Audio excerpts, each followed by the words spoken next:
Assalamualaikum warahmatullahi wabarakatuh. Hai, salam sejahtera. Masih bertemu lagi dengan saya Cikgu Hadi Ismail dalam channel Cikgu Hadi untuk RBT tingkatan 1. Hari ini kita akan bincangkan sambungan daripada topik reka bentuk fashion. Kita akan bincangkan jenis bahan dalam reka bentuk fashion. 5.2.6 ataupun pelajar boleh rujuk dalam buku teks pada muka surat 151 dan 152 lah. Okey. Hari ni kita nak tengok apa jenis-jenis bahan yang selalu digunakan dalam mereka bentuk fashion. Sebab sebelum ni kita dah tengok apa maksud reka bentuk fashion, kita dah tengok kerjaya dalam fashion, kita dah tengok bukan bahan, jenis-jenis cantuman, ada sulaman dan sebagainya tu kan. Kemudian kita tengok apa peralatan-peralatan yang diperlukan. Hari ni kita akan tengok pula apa jenis-jenis bahan yang selalu digunakan dalam reka bentuk fashion. Okey. Yang mana dia kata terdapat pelbagai jenis bahan yang boleh digunakan untuk menghasilkan reka bentuk fashion. Jadi kita kena pilih bahan yang sesuai. Kamu nak buat beg, contoh kamu nak hasilkan satu beg, kamu kena carilah bahan untuk nak hasilkan beg tersebut. Bukan ambil bahan yang mungkin beg tu kita nak tahan lama kan. Jadi material yang kamu nak gunakan mungkin daripada kulit ke, daripada PU ke dan sebagainya lah. Okay. Jadi kaedah pemilihan bahan pun antara benda yang penting. Contoh bahan yang selalu digunakan kita akan bincangkan selepas ini. Jadi jangan ke mana-mana, stay tune. Jom masuk kelas. Let's go.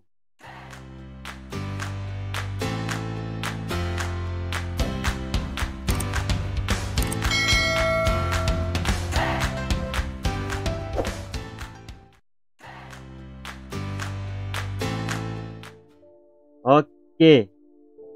Dalam jenis bahan reka bentuk fashion ni, dia ada beberapa ni lah. Kalau dalam buku teks kita ada 13 jenis bahan lah. Tapi sebenarnya dia lebih.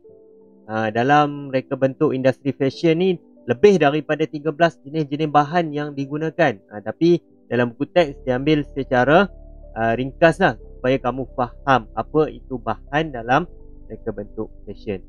Mau kita tengok satu persatu. Yang pertama dia kata adalah fabric. Apa benda fabric ni? Jadi fabric dia kata adalah benang tekstil sama ada yang mana ditenun, dikait, dianyam, dijalin dan juga yang boleh dibuat tanpa tenun. Apa kegunaan dia? Kegunaan dia untuk menghasilkan pakaian dan juga aksesori. Masa baju, topi, kasut dan sebagainya semua menggunakan fabric. Jenis fabric pula dia yang biasa digunakan adalah fabric yang kapas. Kapas tu cotton lah. Denim tu macam fabric jeans tu kan. Denim, twill, satin dan juga lycra. Okey. Yang seterusnya, kita ada benang. Benang ni biasa dah. Kamu baju tu koyak, seluar tu koyak, semua cari benang kan. Benang, jarum, jahit. Okey, digunakan untuk mencantumkan atau melekatkan dua atau lebih artikel. Ini proses dalam proses cantuman lah. Okey. Sama ada menggunakan tangan ataupun mesin. Mesin jahit lah. Benang terdapat dalam pelbagai jenis kualiti dan juga warna. Ada kualiti yang tahan, ada kualiti yang tak tahan. Pergi kedai RM2, beli yang RM2 punya set tu kan. Dapat macam-macam benang, tapi kualiti dia tak tahan. Jadi kita pilih lah mana kualiti yang lebih tahan lama. Okey. Warna pun memang warna macam-macam mengikut fabric yang kita gunakan. Kemudian seterusnya kita ada fabric felt. Okey, fabric felt ni dia kata merupakan bahan asas yang boleh digunakan untuk menghasilkan produk reka bentuk fashion. Jadi fabric ni dia digunakan untuk membuat hiasan. Contohnya buat bunga pada beg kan. Membuat pakaian kanak-kanak ataupun dijadikan barang kelengkapan rumah tangga kan. Itu adalah daripada fabric felt. Selalunya di bengkel kamu digunakan menggunakan fabric felt ni sebagai macam bahan asas untuk nak buat model dan sebagainya kan. Okey. Alright, seterusnya kita ada kancing. Kancing ni digunakan untuk merapat, mencantum atau menutup dan juga melekatkan bahan pada pakaian atau aksesori. Pada topi ada, pada kasut ada, pada seluar ada kan. Okey. Contoh kancing adalah seperti zip, cangkuk dan palang. Kemudian kita ada gancu. Kemudian selepas kancing kita ada butang hiasan. Okey, butang hiasan dia kata diperbuat daripada pelbagai bahan lah. Antaranya plastik, kayu, ada juga yang diperbuat daripada benang. Dia ada pelbagai warna, corak dan juga reka bentuk. Dia digunakan sebagai hiasan tambahan pada aksesori. Maksudnya butang ni dia jadikan satu hiasan pada pakaian, pada aksesori kan. Pernah tengok kan di kasut-kasut dia letakkan butang banyak-banyak, dia jadikan macam satu corak hiasan. Cantik lah. Okey, seterusnya kita ada lapik dalam ataupun interfacing. Okey, lapik dalam ni adalah sekeping fabrik yang mana diletakkan di antara fabrik pakaian dengan lapik. Digunakan untuk tujuan dia digunakan untuk mengeraskan, mengukuhkan atau melapis bahagian-bahagian tertentu pada pakaian dan juga aksesori. Contohnya pada pakaian, contoh pada collar baju kan. Contohlah. Okey, itu adalah lapik dalam lah, interfacing ataupun lapik keras juga. Okey. Seterusnya, kita ada selepas lapik dalam kita ada pita perekat. Ini kamu selalu gunakan. Kali ni kalau kasut yang zaman sekolah rendah kan, kamu selalu pakai kasut yang pakai velcro. Ada pada beg, ada pada topi kan.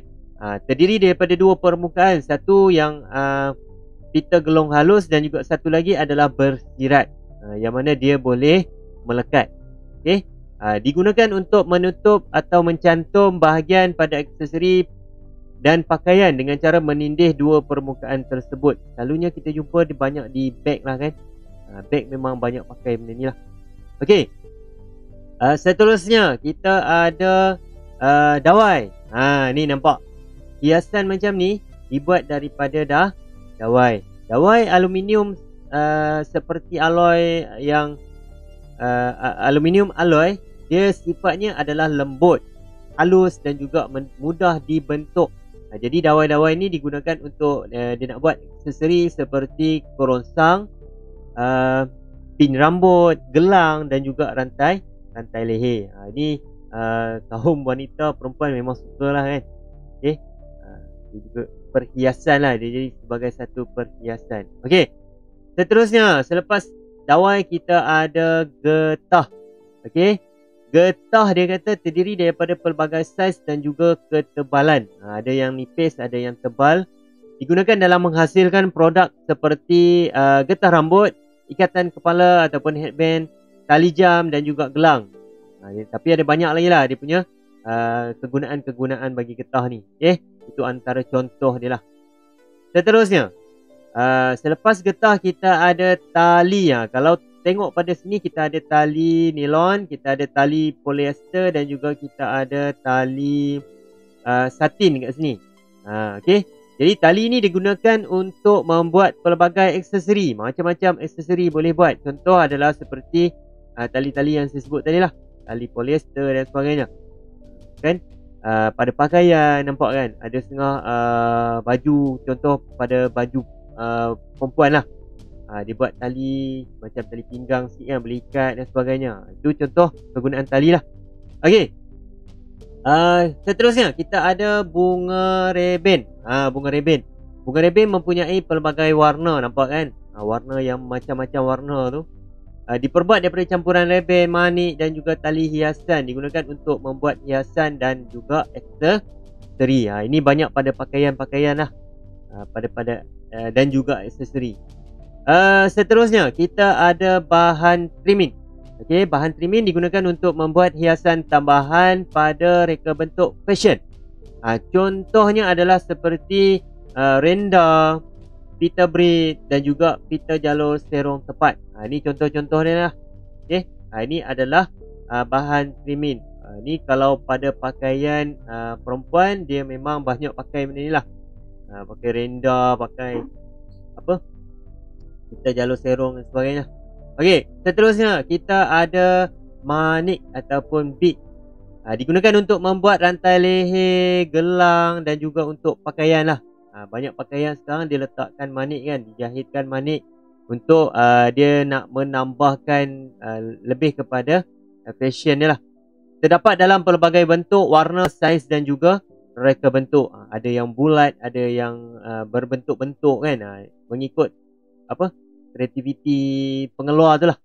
Okey, seterusnya, selain daripada bahan-bahan yang kita dah senaraikan, ada 13 tadi, ada juga bahan-bahan lain. Ini yang selalu digunakan juga. Antaranya adalah gam. Gam contohnya nak melekatkan manik kan, nak melekatkan benda-benda lain, aksesori, bunga reben dan sebagainya, kita menggunakan gam. Kemudian kita ada selain daripada gam ni, saya rasa yang di bawah ni adalah apa ya? Sekejap okey, ingatlah nama dia. Okey. Kita ada kain keras. Ini adalah contoh pada kain keras yang mana dia boleh membentuk membentuk fabrik kita menjadi kaku lah ataupun menjadi keras lah. Itu dia panggil kain keras. Okey. Seterusnya, kalau pelajar boleh cari, ini tugas pelajar lah. Kalau boleh cari, ada bahan-bahan lain yang terlibat dalam reka bentuk fashion, boleh komen di bahagian komen di bawah video cikgu ni. Nyatakanlah apa bahan-bahan lain mungkin yang kamu pernah jumpa, pernah baca, pernah lihat dan sebagainya. Boleh komen dan jadikan ruangan komen tu sebagai ruang untuk kamu nak keluarkan hasil idea kamu. Okey. Sebab selepas ni habis dia topik ini, okey. Kita akan masuk kepada 5.2.7 iaitu penghasilan reka bentuk fashion. Ni tengok pada buku teks kan. Penghasilan reka bentuk fashion. Okey. Jadi untuk dalam bab reka bentuk fashion ni, dia dah sampai nak ke penghujung lah, nak menghasilkan produk dah ni. Okey. Cikgu harapkan kamu boleh faham, dapat kita panggil, kamu dah tahu macam mana proses perjalanan daripada awal sehingga jenis bahan ni. Sebab selepas ni kita akan buat produk. Jadi sebelum cikgu tamatkan, jangan lupa bagi yang sentiasa support, ucapkan terima kasih banyak. Yang baru menonton, yang baru jumpa channel cikgu, jangan lupa carilah butang subscribe merah tu, tekanlah. Subscribe itu percuma guys. Okay. Bantulah cikgu. Semoga bermanfaat untuk kamu dan doakan cikgu dapat hasilkan lagi banyak video-video yang bermanfaat untuk kelas RBT, insyaAllah. Okay, sekian dulu. Assalamualaikum warahmatullahi wabarakatuh. Jumpa lagi di lain masa. Salam sejahtera. Bye-bye.